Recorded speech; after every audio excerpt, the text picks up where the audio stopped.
Majula. Considered by many fans of the series as the best hub area across the Souls games, with its beautiful vistas, the warm and soothing theme playing in the background, the sound of the waves of the ocean that stretches for miles into the distance, leaving you with a feeling of wonder and mystery, the sun serving as a beacon of light and hope, and some other more interesting things.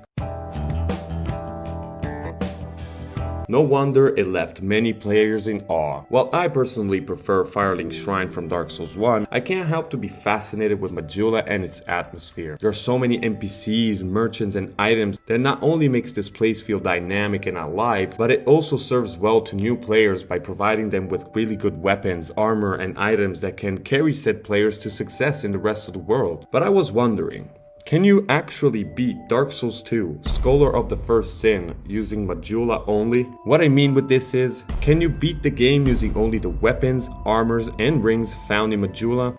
Now obviously one can get the rapier and simply go to town on bosses, trivializing the experience because oh my shit, this thing is so OP, nerf it ASAP motherfucker. But the catch of this challenge is that every time I use a weapon on a boss and kill that boss with that weapon, I won't be able to use said weapon anymore and I'll have to buy or find another one in Majula. Now obviously Dark Souls 2 has a shit ton of bosses and Majula simply doesn't have that many weapons to be able to do an all bosses run. My objective is to simply finish the game. The use of consumable items such as souls and human effigies that are either found casually in the world or by killing enemies are allowed, but I cannot buy anything from merchants outside of Majula. I can also use summons to save up on weapons if I need to. Fists count so I can bullshit my way out of a situation at least once. If bosses decide to go take a swim or if they accidentally fall on sharp objects and delete themselves, then who am I to stop them?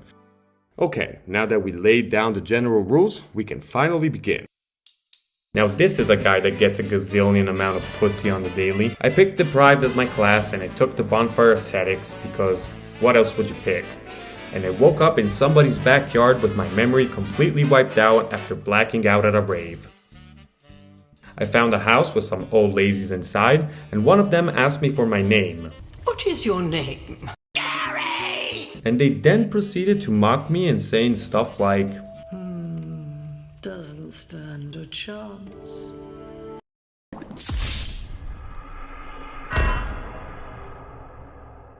Once I finally arrived in Majula, I left immediately for the Forest of Fallen Giants, picking up the human effigy, souls, and homeward bones on my way there. I lit the bonfire in Cardinal Tower, and I returned to Majula to pick up the Morning Star as my first weapon. Since I couldn't purchase any firebombs just yet to get this wall to break, I had to go through the normal way, which is always fun.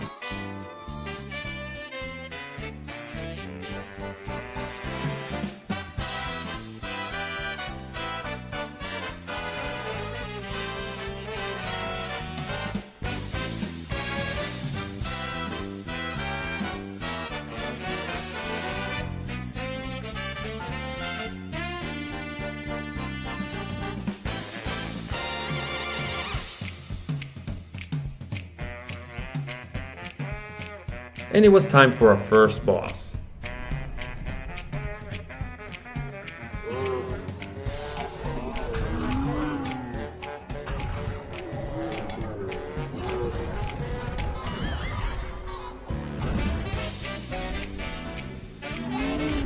The Last Giant, which is a pretty important fight because it allows us to get the old hag merchant to move to Majula. At first I tried using summons, however as you can see from the footage, the last giant was stomping them like a dominatrix at a BDSM party. Pate was just terrible at avoiding damage, and his small health bar combined with Luit's complete inability to deal consistent damage was combination for disaster. After a lot of wandering around, hoping in a miraculous comeback, I decided that it just wasn't worth it. So I traveled back to Hyde's Tower instead and did that thing that everybody does in Hyde's Tower. I used the souls to level up strength and dex and went back to deal with the not really the last giant after all, my friend, using the Morning Star.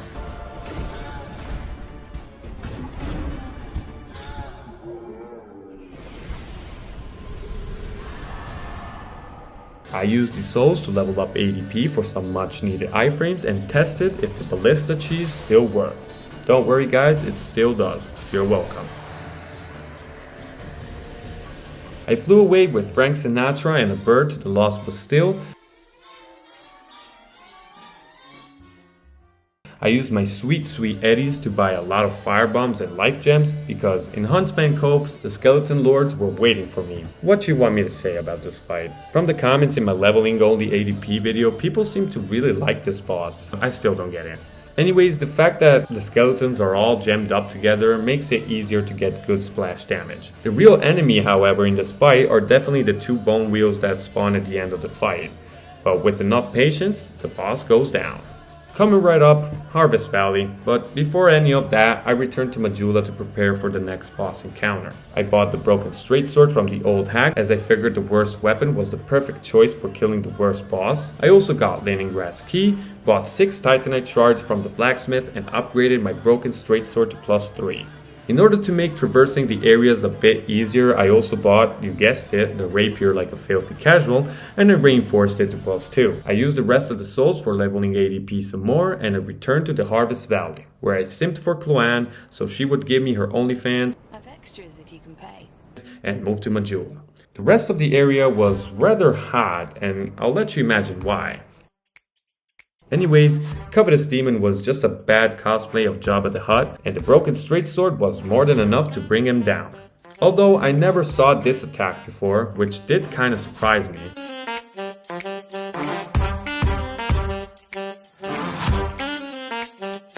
Before fighting Mitha, there were a few things I needed to do, so I got back to Majula to buy some throwing knives and level up. Then I spoke to Kale, the cartographer, for the key to the mansion back in Majula, where I picked up all the items including some Titanite shards and a torch. Then I set fire to a windmill using said torch, found a secret bonfire,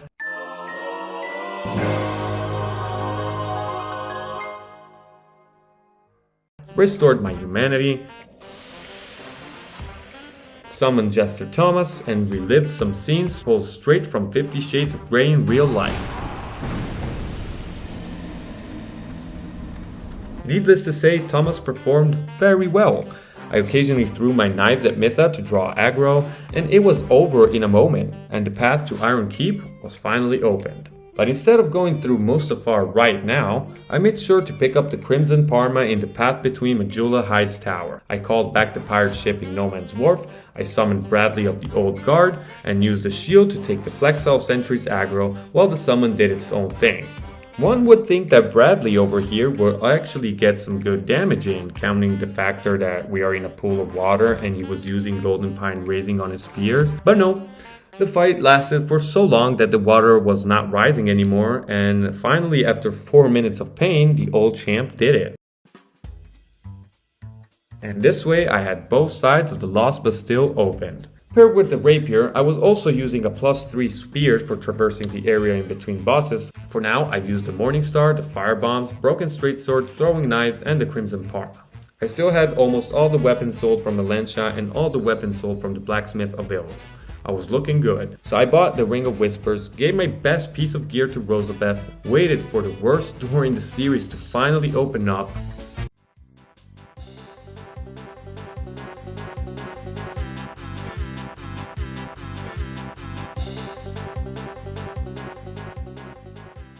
and I used the Ring of Whisper to speak to a half-human, half-scorpion guy.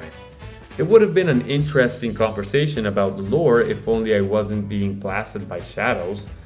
Great game. Turns out the scorpion guy invited me to a 3-way with his ex-scorpion lady. Really great game. I do prefer spiders, but scorpions are part of the family, so... Tark did all the work. As I wanted to save as many weapons as I could in the early game, the man Scorpion beat Nashka like a pro all by himself. I bet he did that a lot back in the days when they were dating. Once the Scorpion Lady was off to a better life, I arrived to Brightstone Seldora, where I summoned Bernal and used my fist to defeat the Prowling Magus and Congregation and bullshitted my way out of this terrible boss fight. But before pushing forward to the Duke's Deer Freya, I returned to Majula to buy the cat ring, dropped down the well, arrived in your mama's pussy, went all the way through it until I arrived in Black Gulch. This way I had all the 4 Lords Soul within reach. I returned to Majula to upgrade the Kestis, another weapon sold from the old hag, and after getting it to +4, I spoke to the best crestfallen knight in the series for the blue seal ring for a small health increase. Duke's Dear Freya was easy as always. Just hit the head that is not attacking you and run to the other one as soon as she switches sides. The Kestis was kinda shit, but the boss though is quite easy, so any weapon would have probably got the job done no matter what. Our first Lord Soul was in our pockets, and after dropping the weapons I couldn't use anymore, I spent my souls to buy as many witching urns as I could, and I paid a visit to the Rhine.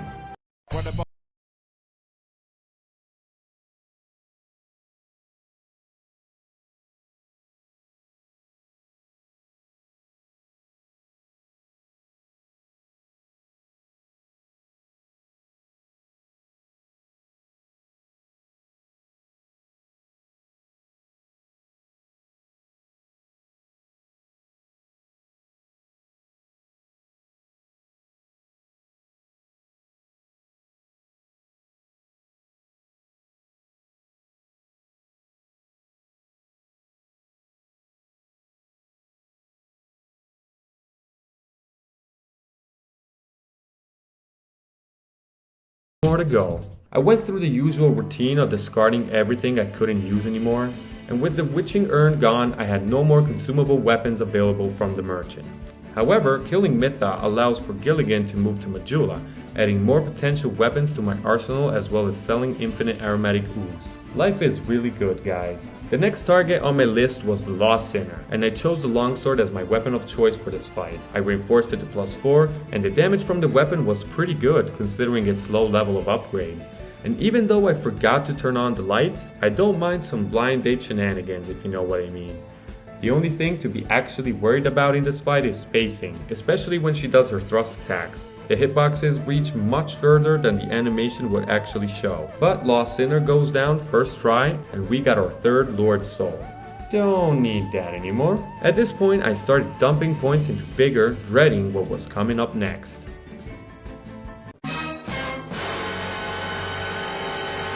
Iron Keep. My favorite place. The Dark Souls of Dark Souls areas. Honestly, once Fencer Sharon, Jesus, say that 3 times fast. Once Fencer Sharon, once Fencer Sharon, once Fencer Sharon. Actually, that wasn't too bad. Finally died. It wasn't that bad, I guess. If we decide to not count that time where I was invaded by fucking Forlorn, this area isn't too hard if you take your time and try to engage the enemies in one-on-one encounters, while also making sure of using the environment to your advantage. This area will be a breeze. Obviously, this guy is just here because From Software is saying to you to go somewhere and fornicate with yourself. I decided to go after the Old Iron King using my +4 spear.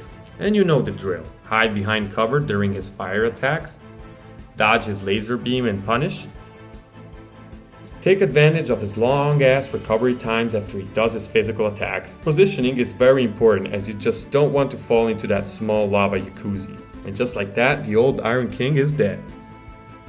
Unfortunately, we now have to listen to Aldia speak about stuff I really don't care nothing about.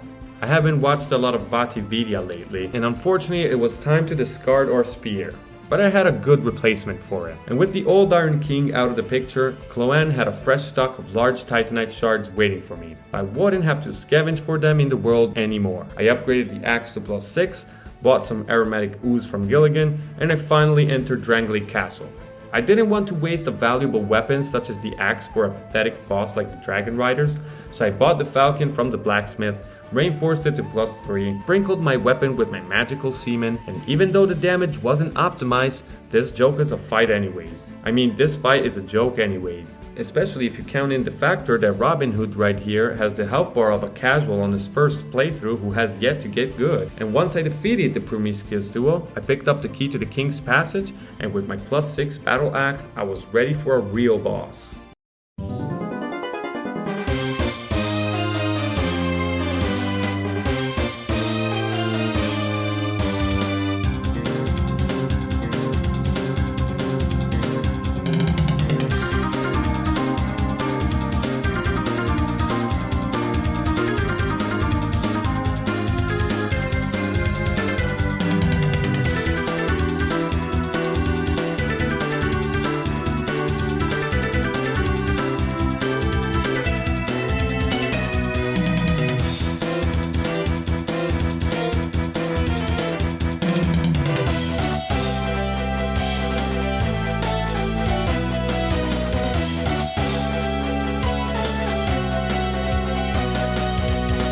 I used the souls to level up some more, picked up the short bow in the chest behind the blacksmith, and the best area in the game was waiting for me. And if Iron Keep is the Dark Souls of Dark Souls areas, Shrine of Amana is the Dark Souls 2 of Dark Souls area. I mean, we all know how bad it is. I know it, you know it, he probably knows it.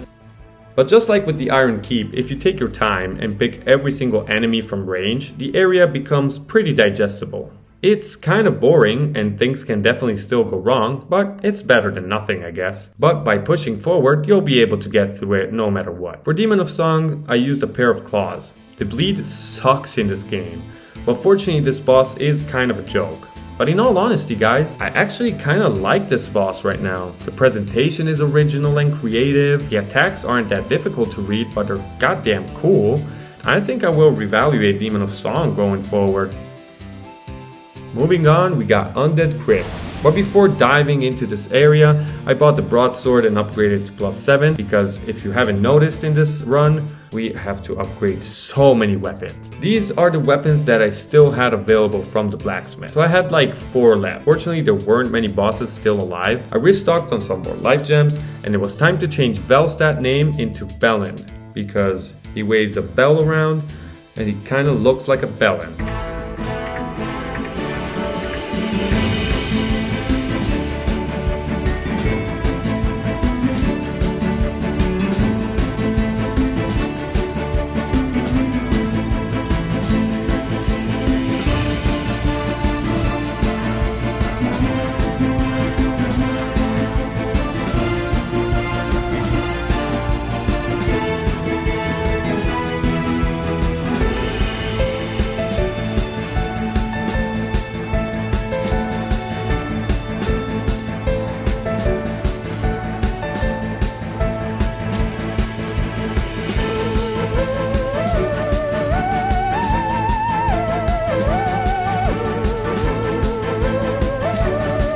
After picking up the King's Ring, I bought the club back in Majula, reinforced it to +3, and went on to fight the Guardian Dragon, which would actually be a fun fight if only he could just stop flying around. Anyways, attack its ankles whenever he decides to calm down, hit his head for some additional damage, and you should be done with this boss fight before you will even know it. And it's kinda crazy because I only have a +3 weapon and this is an endgame boss. I can't believe I came all the way here to farm Majula for a feather. I quickly returned to Majula to buy the S-Stock, and after speaking to the ancient dragon I received the Ashen Mist Heart. I entered the memory of the giant lord and I poke our old-time friend on the ankles until he died of boredom. For the next fight, I was going to need a great shield which I bought from Moglin. I +9 my rapier and it was time to defeat the hardest boss in the base game, the Throne Watcher and Defender. The Watcher unfortunately fell to her death, while the Defender on the other hand...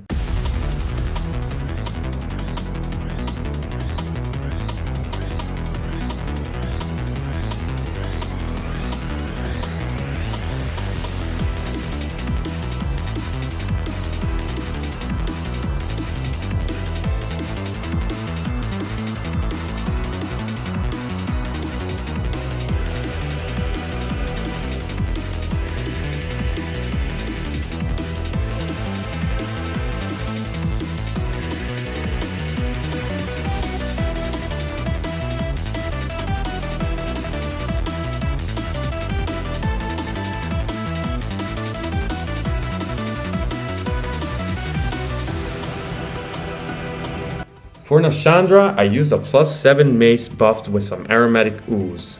This is the most anticlimactic fight ever.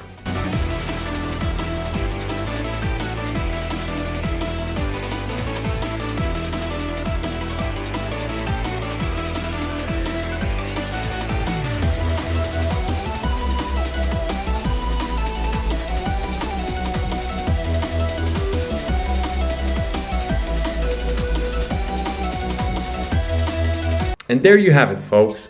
Majula is actually all you need in order to beat Dark Souls 2. Is it the best hub area though?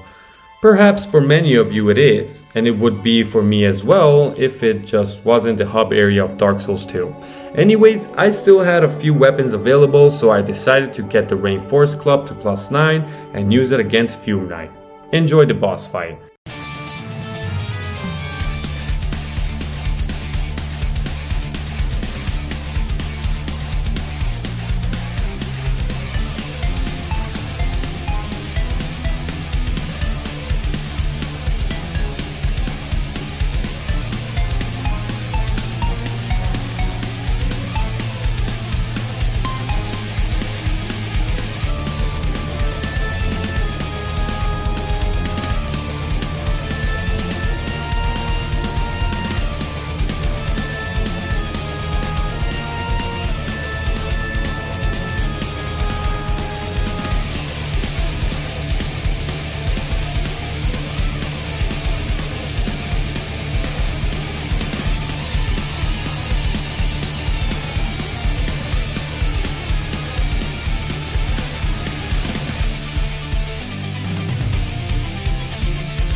Alright guys, thank you for watching. That's all I got for today. Hope you enjoyed the video. If you did, please smash that subscribe button. I'm trying to reach 10,000 subscribers by the end of the year, and it would be amazing if you could help me reach that goal.